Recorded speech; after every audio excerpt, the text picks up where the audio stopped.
trigger warning, kung takot kayo sa tahi, huwag niyong papanoorin to. So may nag-comment, bago ko sagutin yan, gusto ko lang sabihin na Happy New Year everyone! Tapos na yung 2024. So, answering the question, ano po yung nasa labi niyo? Tinahi po yung labi ko. Ang ginawa pong surgery sa akin is lip reduction surgery. So, pang 5 araw na to guys. And as you can see, hindi ko na ilalapit kasi baka matakot talaga kayo. Bakit ako nagpa-lip reduction surgery? First of all, siguro lahat naman tayo may insecurity. And kung di nyo napapansin, malaki talaga naturally yung labi ko. Mas malaki yung sa taas compare sa baba. So, hindi siya proportion. Actually, dapat hindi ko na siya itutuloy. Pero may isang bagay kung bakit ko siya tinuloy. And yung number 2 reason ko is palagi ko siyang nakakagat whenever na kumakain ako. So, dahil nga malaki yung labi ko, marami laman sa loob. So, kapag ngumunguya ako, nakakain ko siya. Ang tendency, hindi nawawala yung singaw ko. And lumalaki yung singaw ko kasi palagi ko siyang nakakagat. Imagine, hindi lang isa, hindi lang dalawa ko siya beses nakakagat, kundi siguro mga 5. Ganun kalala. So, dugong-dugo talaga. Kaya tinuloy ko na rin siya para finally mabawasan na yung laman niya sa loob at sana hindi ko na siya makagat in the future. Pero syempre, para mas maging confident na rin ako sa mga pictures. Kung nagtataka kayo kung bakit after Pasko or December 26 ako nagpa-surgery, is yun yung earliest na appointment na pwede yung doctor ko. And yun na yung ginrab ko since kailangan kong gumaling before ako bumalik sa school. Kasi di naman ako pwedeng bumalik sa school na nang ganito yung sitwasyon ng bibig ko. Paano ako magre-report, diba? Ito na ata yung sinasabi nilang New Year, New Me. So yun lang naman guys. Again, Happy New Year. Wishing you all the best in 2025. Babalik na ako sa content ko. Promise, pag gumaling na talaga to. Bye-bye. Tama na! Ano to? Wala na namang ulam? Mahal, pangako bukas may kakainin na tayo. Sinabi mo rin yan kahapon. Paano tong anak natin, ha? Paano natin ito bubuhayin? Mahal, please. Magtulungan tayo. Makakaahon din tayo dito. Ayoko na. O ito, ikaw na maghalaga niyan. Mahal, please. Huwag mo naman kaming iwan. Babalik na ako sa dati kong buhay. Sa buhay na nakakain ako na masarap. Sa buhay na nakakapag-party ako. Sa buhay na prinsesa ako. Ayoko na ng gantong buhay. Mahal, please. Babawi ako. Kaya mo na yan. At wag mo na ako gugulin, ha? Anak, pangako hindi kita iiwan, ha? Nandito lang ako para sa'yo. Hindi kita papabayaan. Okay, Mr. Ramon? Ma'am, tanggap na po ba ako sa trabaho? Sorry sir. Based sa resume mo, hindi ka pala nakapagtapos ng college. Ang hanap po namin is college graduate. Uy Ramon, mukhang galing ka sa interview ah. Natanggap ka? Hindi nga eh. Baka may alam kang pwede kong pasukan ng trabaho. Pwede ako. Sige, sabihan kita ha. Salamat Susan. Dami naman basura dito. Ramon, may hiring daw yung kakilala ko at pwede ka daw doon magtrabaho. Ha? Talaga? Sa wakas, mabibilin ko na lahat ng pangangailangan ng anak ko. May anak ka pala? Oo. Iniwan kami ng nanay niya dahil di niya kaya tong gantong buhay. Hayaan mo, hindi mo deserve yun. Wow, ang bilis. May pumalit na agad sa akin. Mali ka nang iniisip. Alam mo ba Ramon, nabibili ko na lahat ng gusto ko ngayon. Kumakain kami sa magandang restaurant at nakatira ako sa mansyon. Ha? Honey, tara na. Ipag-shopping pa kita mamaya. Baka malit pa tayo sa dinner natin. Okay honey, papunta na. At ikaw babae ka, kung ayaw mo masira ang buhay mo, layuan mo yung lalaking yan. Happy birthday, anak! Anong wish mo sa birthday mo? Ang wish ko, sana magka-tablet na ako para makapaglaro na ako ng Roblox. O sige, pag natulog ka, pagkagising mo, may tablet ka na. Talaga, Nay? Matutulog na ako. Excited na ako. Totoo nga. May tablet na ako! Happy birthday, anak! Ang bilis mo naman lumaki. Teenager ka na agad. Anong wish mo sa birthday mo? Hindi na ako mag-wish ng mga bagay, Nay. Ang wish ko lang, sana maging happy family tayo palagi. O sige, matulog ka, ha? Pagkagising mo, matutupad yung wish mo. Opo, Nay. Nay? Nay? Nay? Ba't walang tao dito? Kuya? Ate? Teka, si Kyle ba yun? Lumabas ba sila nanay? Nay! Kyle? Anong ginagawa mo dito sa labas? Hinahanap ko po sila nanay. Oh, Kyle! Nandiyan ka lang pala. Balik ka na dun sa bahay. Naghihintay na si nanay. Talaga ate? Yay! Tita, sama na kayo. Sige, tara. Kyle! Nay, happy family na ba tayo? Oo naman anak. Yay! Scarlett? Anong nangyari sa kanya? Patay na si nanay, pati yung dalawa naming kapatid. Namatay sila nung birthday niya. Kaya tuwing magbe-birthday siya, sila yung hinahanap niya. Grabe pala yung trauma. Anak, malapit na tayo magsama. Talaga, Nay. Sobrang miss ka na namin, Kyle. Excited na kami, Kyle. Excited na rin ako, mga ate, kuya. Ate, makakasama ko na sila nanay. Matutupad na yung birthday wish ko. Kyle, kain ka na dito. Celebrate natin yung birthday mo. Kyle, kain na. Sino ba batang yun? Kyle!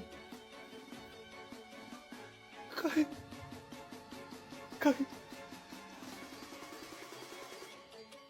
Kuya, try mo po yung sikat na mango na ice cream. Mango na ice cream?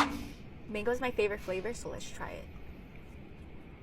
Wow, parang ang sarap niya. Tara, bili tayo. So, papunta na ako sa convenience store para hanapin yung famous na mango na yan. Sabi nila meron daw dito sa Vietnam. Kaya pumunta ako dito sa Circle K. Guys, meron dito oh. Hello, kompleto. Guys, excited na ako matry ito. Bilhin na natin. Grabe, napakamahal naman ng mga yan. Ayun guys, binili ko yung mango, yung lemon, tsaka yung peach. Eto na sila. Tikman na natin. Unahin na natin tong si mango kasi ito yung pinakasikat. Sirain ko na. Wow! Mukha talaga siyang mangga in real life, guys. Tapos dito siya hahawakan. Okay, unang kagat.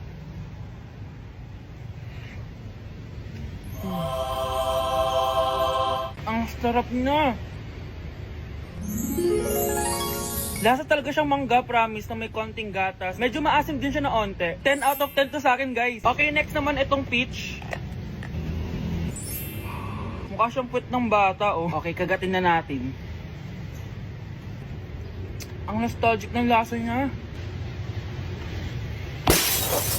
Nangingilo ako, guys, sobrang lamig. Parang sarap niya, hindi siya sobrang asim, hindi rin siya sobrang tamis. Like, sobrang sakto lang talaga. For me, 9.5 out of 10 to. Okay, last, etong lemon. Wow, mukha talaga siyang lemon, no? Okay, unang kagat. Ba't parang wala siyang lasa? Tapos, hindi rin siya lasang lemon. Parang ice cream na wala lasang wala. Wala akong nadalasahan. Alam ba kami sakit na ako. 2 out of 10 lang to sa akin kasi hindi niya ako na-satisfy. For me, masarap naman sila kaya itry nyo guys. At kung may gusto pa kayo ipatry sa akin, itatry natin yan. So comment lang kayo guys. Bye! Huwag niyo ko ikulong! Hindi ako scammer! Itigil niyo na yan! Hindi si nanay ang scammer. Pero nasa bahay na to, ang totoong scammer. Hoy bata, huwag kang mga alam. Wala ka namang ebidensya. Pero nay, alam ko hindi ko yung scammer. Tara na, sumama ka na sa akin. Mga anak, aayusin ko to ha. Babalik din ako, okay? Kung sino man sa inyo yung totoong scammer, umamin na kayo. Nakulong si nanay, di ba? Ate, walang may gustong makulong si nanay. Tsaka bakit kami lang tatlo sinisisi mo? Eh baka ikaw talaga yung totoong scammer. Imbes na magsisihan tayo, magtulungan na lang tayo para kay nanay. Malalaman ko rin ang totoo. Delivery po! Gabi na, may nagde-deliver pa?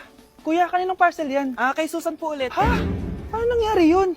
Eh, nasa kulungan na si nanay. Aba ma'am, hindi ko po alam. Taga-deliver lang po ako eh. Sige na po. Oh, nasa gitna yung kalaban ha? Hoy, ayusin mo na itong mga damit mo. Ilagay mo muna dyan sa kama.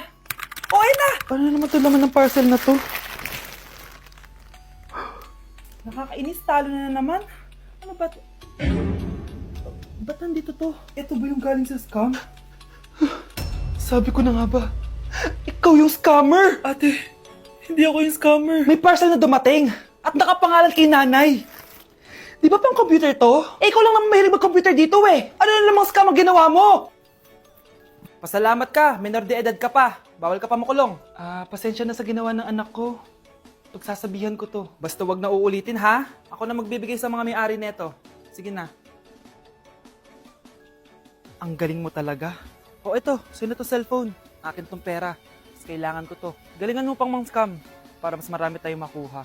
So, bahala sa'yo. Makakaasa ka. Gagalingan ko pa. Ikinalulungkot ko pero hindi na siya makakita. Masyado nang malala ang damage sa mata niya. Mahal, hindi tayo susuko ha? Gagaling ka. Mahal, huwag ka na magpa-stress. Ginawa naman natin lahat, diba? Mahal, magpahinga ka muna dito ha. Maluto lang ako ng pagkain. Hi, Ramon. Rosa, bakit nandito ka? Balita ko, wala nang pag-asang makakita yung asawa mo. Ibig sabihin, magagawa na natin lahat ng gusto natin. Shhh! Huwag ka maingay. Masisira plano natin. Sinasabi ko na nga ba, may pinaplano kayo ni Rosa. Mahal, kain ka na ito paborito mo.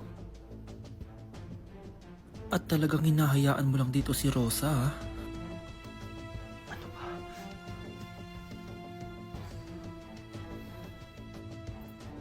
Walang iya kayo? Sa harap ko pa talaga at sa sarili kong bahay? Tay, nabalitaan ko yung nangyari kay nanay. Ipagdasal na lang natin na gumaling pa rin siya, anak. May CCTV dito sa bahay. Kailangan kong makuha yung mga files na yun. Nay? Nay?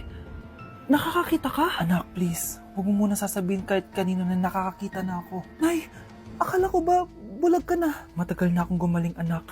Hindi ko lang masabi kasi may masamang kutob ako dyan sa tatay mo. Sir, good news! Base sa recent lab test ng asawa niyo, nagre-recover yung mata niya. Ano? Ba't parang hindi kayo masaya, sir? Uy, Mare, may field trip kasi yung anak mo. Kailangan ng pirma ng parents. Rosa, sumagot ka. Kapag pinirmahan mo to, akin na lahat ng mga kayamanan mo. Oh, pirmahan mo na. Tita, wala naman ako field trip ah.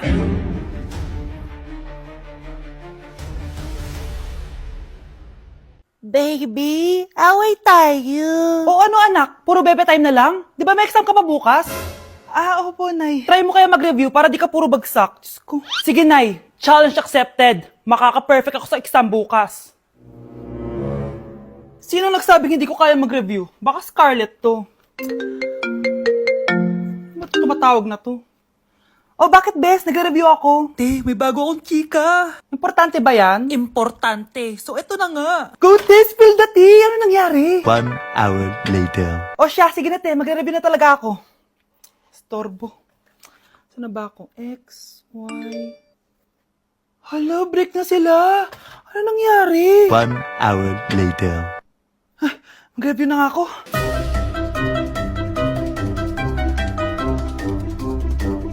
Good morning, anak! Anak, bakit ganyan tsura mo? Hanay, nag-review ako buong gabi. Akala ko puro numbers lang yung math. Bakit may X and Y? Di bale, anak, gamitin mo tong Radiance Glow Pure Blossom Elixirs ng YOU. Meron tong toner essence at illuminating serum. Ano naman yun, Nay? Ano to? Nakaka-bright, prepare, at protekto ng skin. At di lang yun, anak. Nakaka-reduce to ng oiliness at ng skin texture. Suitable to for all skin types, kaya gamitin mo to para fresh ka bago ka mag-exam. Ay, ang fresh nga. Glass skin, no? Super lightweight at super dali lang pala i-apply nito, Nay. Go na, anak. Islay mo na yung exam mo. Good morning, class. Ready na ba kayo mag-exam? Sure nang makaka-perfect ako kasi nag-review ako. First question. Kung 5 ang kinain na pizza ni Maria at 2 ang sapatos ni Cardo, gaano kalayo ang Earth sa black hole?